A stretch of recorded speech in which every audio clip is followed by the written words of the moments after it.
Good morning students, SBN online classes में आपका स्वागत है। अपना लेसन है 3rd नंबर सिंचाई, जिसे इरिगेशन कहते हैं। टॉपिक था अपना कल का सिंचाई करने के आधार। इनमें हमने पहला आधार पढ़ा था पौधों के आधार पर सिंचाई करना, और पौधों की स्थिति होती है नंबर 1 बाह्य स्थिति, किस प्रकार के हैं, मुरझाए हुए हैं या कोमल स्थिति में, या पूर्ण हरे हैं या कम हरे हैं, इस आधार पर सिंचाई कर सकते हैं। नेक्स्ट जल मात्रा के आधार पर पौधे का टेम्परेचर जो इंफ्रारेड थर्मामीटर से माप करके भी पहुंचा जा सकता है। नेक्स्ट क्रांतिक अवस्थाओं के आधार पर सिंचाई करना। आज का जो अपना टॉपिक है जो मृदा के नमी के आधार पर, यानी किसी भी मृदा की जो नमी है उसके आधार पर सिंचाई व्यवस्थाएं डिपेंड करती है। उस क्षेत्रीय क्षमता, यानी किसी भी मृदा की जो ऊपरी जल की सीमा होती है वो उसकी क्षेत्र क्षमता कहलाती है, और उसी मृदा की जो निचली जल सीमा होती है वो उसकी स्थायी मिलान बिंदु कहलाती है। और इन दोनों अवस्थाओं के मध्य जो जल की मात्रा उपलब्ध होती है वो उसकी प्राप्य जल अवस्था कहलाती है, जो अक्सर पौधे को प्राप्त होती है।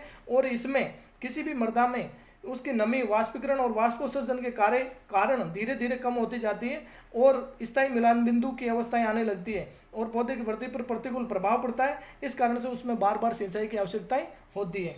आज अब इसमें नेक्स्ट और टॉपिक है आपके फसलों से सिंचाई करने। फसलों में सिंचाई कितनी और कब करें। अच्छा, इसके लिए सबसे महत्वपूर्ण है सिंचाई का समय और सिंचाई की मात्रा, और फसल की किस्म, भूमि की किस्म, जलवायु और बुआई। ये फसलों की सिंचाई के लिए सबसे महत्वपूर्ण पॉइंट होते हैं। तो इनमें किसी भी फसल उत्पादन के लिए सिंचाई का समय जितना महत्व है उतना ही फसल की सिंचाई की मात्रा होती है। अतः फसल में कितनी सिंचाई और एक सिंचाई में कितने जल की मात्रा दी जाए, यह बहुत महत्वपूर्ण पॉइंट होता है। इसमें किसी फसल की किस्म कितनी है और भूमि की किस्म कैसी है, बुआई का समय कैसा है, सुबह का या संध्या का है या दोपहर का, जलवायु आर्द्र है, शीत है या ताप है, तो इस प्रकार पे इसमें बहुत ज़्यादा प्रभाव पड़ता है। अतः विभिन्न फसलों की जो सिंचाई की जल मांग है वो अलग अलग होती है। पौधे की क्रांतिक अवस्थाएं हमेशा सिंचाई पर निर्भर करती है, तो ये बहुत बड़ी महत्वपूर्ण बात है। अब इसमें जल मांग क्या होती है। धान की जल मांग है जो 900 से 2500 मिलीमीटर जल की आवश्यकता होती है। गेहूं के लिए 450 से 650 उसकी जल मांग होती है। गन्ने के लिए 1500 से 2500 मिलीमीटर जल मांग होती है। आलू के लिए 500 से 700 मिलीमीटर जल मांग होती है। मूंगफली के लिए 500 से 700 मिलीमीटर जल मांग होती है।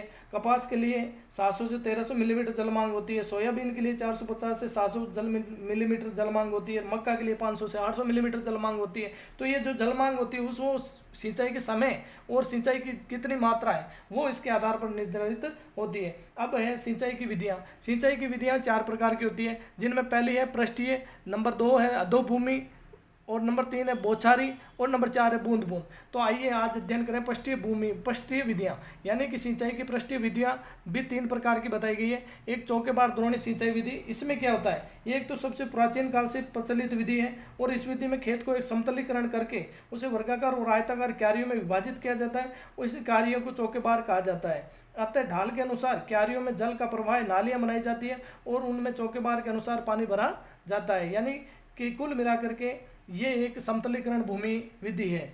अतः इसमें लाभ क्या है। लाभ इसमें समतल भूमि पर अनियंत्रित आपतलावन की विधि अपेक्षाकृत अधिक जल का उपयोग दक्षता प्राप्त की जा सकती है। नंबर 1, खेत में जल वितरण समान होता है। ये एक सरल विधि है, आसानी से उपयोग में ली जा सकती है, और अफवाह में अंतःस्राव जैसी समस्याओं में कमी आती है। अब इसमें कुछ दोष हैं। दोष क्या है, एक तो मजदूर ज़्यादा चाहिए, पहला। पृष्ठीय जल का निकास बाधित होता है, नंबर 2। और नंबर 3 है अपेक्षाकृत समतलीकरण की आवश्यकता जरूरी होती है, जो अक्सर इसमें संसाधनों की ज़्यादा आवश्यकता रहती है। और नंबर 4, नालियों में खेत में मशीनों का उपयोग करने में कठिनाई होती है, निराई गुड़ाई में भी व्यवधान उत्पन्न करती है नालियाँ। और नंबर 5, नालियों में जो भूमि व्यर्थ काम में आती है उसमें किसी प्रकार का अनाज उत्पादित नहीं होता है, तो ये भी नुकसान होता है। इनके बाद में बॉर्डर पट्टी सिंचाई विधि। नेक्स्ट है बॉर्डर पट्टी सिंचाई विधि। अतः इस विधि में खेत के ढाल में, यानी ढाल की दिशा में लंबी लंबी पट्टियां समानांतर रूप में बनाई जाती है, और प्रत्येक पट्टी में ऊपर की ओर से पानी छोड़ा जाता है जो महीन परत के रूप में निचले सिरे की ओर बहता हुआ आता है। अतः प्रत्येक पट्टी की लंबाई व चौड़ाई जल बहाव और ढलान प्रदेश भूमि के अनुसार होते हैं। तो ये विधि एक बॉर्डर पट्टी के नाम से जानी जाती है या पहचानी जाती है। अक्सर इसमें गहन फसल यानी गेहूं की फसल की जाती है। तो इसमें लाभ क्या है। लाभ इसमें एक तो आसान विधि है सबसे पहले, और निराई गुड़ाई मशीनों से प्रयोग सुगमता से रहता है। अधिक जल की मात्रा या प्रवाह आसानी से इसमें प्रयुक्त किए जा सकते हैं, और मेड़ों व नालियों में रखरखाव में कम खर्चा आता है, लागत कम आती है किसान को, और जल निकास की व्यवस्थाएं करना भी आसान होता है। अब दोष क्या है, सीमाएं। एक तो उबड़ खाबड़ जो स्थलाकृति भूमि है उसमें ये विधि काम में नहीं ली जा सकती। धान जैसी फसलों में ये विधि काम में नहीं ली जा सकती, क्योंकि उसमें सिंचाई में पानी की लंबे समय तक ज़रूरत होती है।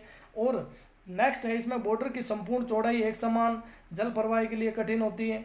और अंतिम जो है, जल प्रवाह व मात्रा कम हो तो ये विधि सिंचाई संभव नहीं है। इनके बाद में नेक्स्ट है कुंड सिंचाई विधि। अतः कुंड सिंचाई विधि में क्या होता है कि पंक्तियों में बोई जाने वाली फसलें, चाहे वो मक्का है चाहे जवार है, ये उपयोगी होती है और अधिक ढाल वाले क्षेत्रों में ढाल की आड़ी दिशा में समोच्च रेखाएं बनाकर की जाती है। इसे कुंड सिंचाई विधि जाना जाता है। अतः इसमें लाभ क्या है, ये वाष्पन द्वारा जल हास या पपड़ी बनने की समस्या नहीं होती है और कम मजदूरों की आवश्यकता होती है। और चौकेबार विधि की अपेक्षा खेत का कम भाग मेड़ और नालियों के काम में आता है, यानी व्यर्थ भूमि का ज़्यादा उपयोग होता है। अब इसमें दोष क्या, सीमाएं क्या हैं, वो है कि सबसे पहले ये एक बलुई मृदा में उपयुक्त नहीं होती, नंबर 1। और पानी के दक्ष नियंत्रण व कुशल मजदूर चाहिए इसमें, नंबर 2। और नंबर 3 है, मेड़ों में लवण एकत्रित होकर पौधे वृद्धि पर विपरीत प्रभाव डालते रहते हैं। और नंबर 4, अधिक वर्षा वाले क्षेत्रों में मृदा अपरदन की सबसे ज़्यादा संभावना होती है, इस कारण ये विधि नुकसान पैदा करती है। तो आज का टॉपिक कंप्लीट। अब कल हम नेक्स्ट टॉपिक पढ़ेंगे। All the best, best of luck.